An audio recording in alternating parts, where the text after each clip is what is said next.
Hello everyone. आज मैं आपको रियल एस्टेट से पैसे कमाने के 8 तरीके बताऊंगा और वो भी एग्जाम्पल के साथ।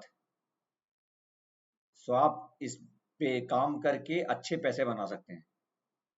ध्यान से सुनिएगा, ये आपके लिए बहुत काम की बात हो सकती है। और मैं आपको वो तरीके बता रहा हूँ जिसमें आपको ज़्यादा पैसे की भी ज़रूरत नहीं है। सो बहुत ध्यान से सुनिएगा। सो सबसे पहला तरीका जो है जिसमें आप आराम से अच्छे पैसे कमा सकते हैं, पहला है रेंटल इनकम। किराए की संपत्ति से आय। रेसिडेंशियल किराया, घर, फ्लैट या अपार्टमेंट खरीदकर किराए पर दें। हर महीने पैसिव इनकम प्राप्त करें। मेट्रो शहरों में किराया ज्यादा भी है। कॉमर्शियल प्रॉपर्टीज खरीदिए। कॉमर्शियल प्रॉपर्टीज की आपको कीमत ज्यादा अच्छी मिलती है, आपको आपको रेंट ज्यादा अच्छा आता है। ऑफिस स्पेस खरीदिए, आजकल ऑफिस स्पेस का बहुत डिमांड चल रहा है। ऑफिस स्पेस खरीदिए तो वो आप रेंट कर सकते हैं। दुकानें दुकानें खरीदिए, गोदाम या गोडाउन खरीदिए खाली स्टोरेज के लिए। वो भी स्टोरेज स्पेस का भी आजकल बहुत डिमांड चल रहा है, तो ये वो आप खरीद करके और फिर रेंट किराए पे दे सकते हैं। दूसरा है कि शॉर्ट टर्म रेंटल की तरह के लिए आप कुछ कर सकते हैं, एयरबीएनबी या पीजी के लिए। जो छोटे समय के लिए किराए पर दें एयरबीएनबी को या पीजी को। फिर होटल से सस्ता होने की वजह से लोग इसे ज्यादा पसंद करते हैं, एयरबीएनबी को या पीजी में रहना। तो शहरों में ये अच्छा प्रॉफिट दे सकता है आपको। फिर है प्रॉपर्टी खरीद कर बेचना, बाय एंड सेल एप्रिसिएशन जिसे बोलते हैं। अच्छे लोकेशन में प्रॉपर्टी खरीदें और कीमत बढ़ने पर बेचें। तो ये आपको थोड़ा रिसर्च करना पड़ेगा, आपको देखना पड़ेगा कहाँ पर एक नया प्रोजेक्ट आने वाला है, कहाँ पर नए हाईवे बनने वाले हैं, मेट्रो या इंफ्रास्ट्रक्चर प्रोजेक्ट कई इलाकों में जहां पर आ रहा है, वहां थोड़ा लंबे समय के लिए आप छोड़ेंगे तो आपको 10 गुना तक रिटर्न आराम से मिल सकता है। फिर क्या है, हाउस फ्लिपिंग जिसे बोलते हैं, बाय रिनोवेट एंड सेल। तो इसमें आप सस्ती प्रॉपर्टी कोई ढूंढिए जिसमें जिसकी हालत थोड़ी जर्जर हालत में है, जो प्रॉपर्टी या पुरानी हो गई है और पुराना होने से उसकी उसकी कीमत घट जाती है, तो वैसे कोई प्रॉपर्टी तलाश कीजिए और उसको खरीदिए। और खरीदने के बाद उसकी मरम्मत कराइए, अच्छा रिनोवेट कीजिए उसको और मार्केट में एक अच्छे रेट पे उसको बेचिए। उदाहरण के लिए आपने पुराना घर एक लिया, सब मान लीजिए 20 लाख का, और उसमें 5 लाख आपने खर्च किया उसकी मरम्मत में, तो नए रूप में वो मकान आप 35 लाख का बेच सकते हैं आराम से, और 10 लाख का इसमें फायदा होगा आपको।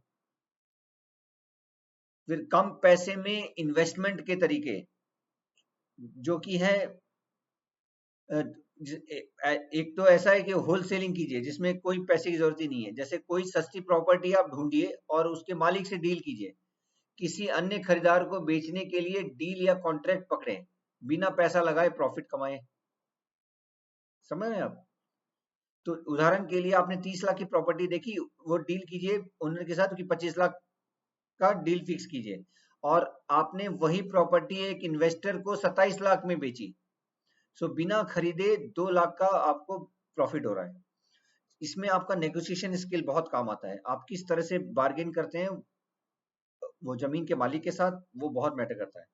और इसमें आप अच्छा पैसा बना सकते हैं, क्योंकि कोई भी बहुत रिजिड नहीं होता है अपनी प्रॉपर्टी का रेट को लेके, थोड़ा बहुत फ्लेक्सिबिलिटी रखते हैं जो भी अपने प्रॉपर्टी को बेचना चाहते हैं, तो उसमें आप अच्छा फायदा उठा सकते हैं।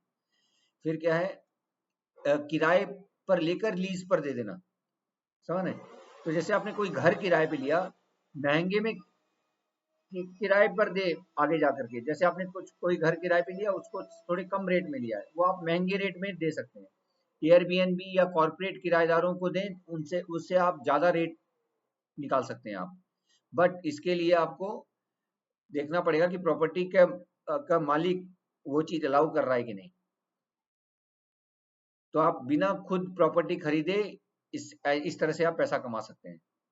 सो उदाहरण के लिए आपने 10,000 महीने का एक फ्लैट लिया किराए पर, और एयरबीएनबी को आपने 20,000 महीने पे दे दिया, तो आपका नेट प्रॉफिट 10,000 का हो रहा है। इसी तरह से रियल एस्टेट क्राउड फंडिंग जिसको बोलते हैं, आप 5 से 10,000 आप इन्वेस्ट कर रहे हैं, इसमें कई लोग मिलकर बड़े प्रोजेक्ट में पैसा लगाते हैं। कोई मेंटेनेंस नहीं, सिर्फ रिटर्न का इंतजार करें। रियल एस्टेट इन्वेस्टमेंट जो बोलते हैं कि स्टॉक मार्केट की तरह इन्वेस्टमेंट एक है। जैसे आरईआईटीज जो हैं, उन कंपनियों में इन्वेस्ट करते करते हैं जो किराए की प्रॉपर्टी से कमाई करती है। ठीक है, तो आप 1000 रुपए से शुरू कीजिए और बिना प्रॉपर्टी खरीदे डिविडेंड इनकम कमाइए। फिर फिर क्या, रियल एस्टेट में पार्टनरशिप कीजिए, अदर जिसमें दूसरे लोगों का पैसा लग रहा है। तो आप बड़े निवेशकों से जुड़िए, जो बड़े इन्वेस्टर्स हैं उनसे जुड़िए। आप उनके पैसे से प्रॉपर्टी खरीद रहे हैं और प्रॉपर्टी को आप मैनेज करें और प्रॉफिट शेयरिंग मॉडल बनाएं। मतलब प्रॉफिट शेयरिंग मॉडल को अपनाइए। तो जैसे जैसे आपने कोई भी प्रॉपर्टी, उसमें आपको थोड़ा देखना पड़ेगा, अच्छी प्रॉपर्टी ढूंढनी पड़ेगी। सो तभी वो नए इन्वेस्टर्स, जो बड़े इन्वेस्टर्स हैं वो इन्वेस्ट क्यों करेंगे? आपको पूरा ऐसी ऐसी प्रॉपर्टी ढूंढ रही होगी कि हाँ जो अच्छी प्रॉपर्टी है जिसके बारे में आपने सब चेक किया है। फिर क्या, जमीन में जैसे में निवेश कीजिए, लैंड को खरीदिए और होल्ड कीजिए, और कम दाम पर, जैसे आपने कोई प्लॉट खरीदा, कुछ साल के बाद दाम बढ़ने के बाद उसको बेचिए। तो ये वैसा ही है कि जैसे आपका आपको नए शहर या फिर जहां पर भी हाईवे, मेट्रो ये सब आ रहा है, तो उसमें ज्यादा आपको फायदा मिलेगा। उदाहरण के लिए आपने 3 लाख की कोई जमीन खरीदी, 5 साल बाद वो 12 लाख में आपने बेच दी, तो 9 लाख का आपको प्रॉफिट हो गया। वैसे प्रॉपर्टी एजेंट बन जाइए। प्रॉपर्टी एजेंट बन करके, रियल एस्टेट ब्रोकर जो बोलते हैं, उसको उससे आप पैसे कमा सकते हैं। बिना प्रॉपर्टी खरीदे कमीशन कमाइए। सो हर डील में आपको 1 से 3% कमीशन मिलता है। तो फ्लैट, दुकान या जमीन बेचकर बेचने में लोगों की मदद करें, जो भी आपको है। फिर उदाहरण, जैसे आप एग्जांपल के लिए आप देख सकते हैं कि 50 लाख का कोई फ्लैट आपने बिकवाया, सो आप 2% कमीशन ले सकते हैं उसमें, तो आपको 1 लाख सीधा प्रॉफिट हो गया आपको उससे। पार्किंग स्पेस और स्टोरेज से इनकम, जो भी पार्किंग स्पेस है, आपने कोई स्पेस खरीदा, कोई ऐसा और कोई खाली जगह, और वहां पर मतलब आप पार्किंग का जगह बना दीजिए, तो वो पार्किंग की जगह के लिए आप वहां पर उस वो रेंट लीजिए, उसके लिए पार्किंग करने का पर आवर आप रेंट ले सकते हैं। फिर छोटी जमीन किराए पे लेकर के, जैसे पार्किंग का किया, वैसे ही स्टोरेज के लिए स्पेस खरीदी और स्टोरेज स्पेस के लिए को आप रेंट पे दे सकते हैं। तो ये सब बहुत अच्छे और बढ़िया तरीके हैं जिससे आप अच्छा खासा पैसा बना सकते हैं। तो ये थोड़ा ध्यान दीजिएगा।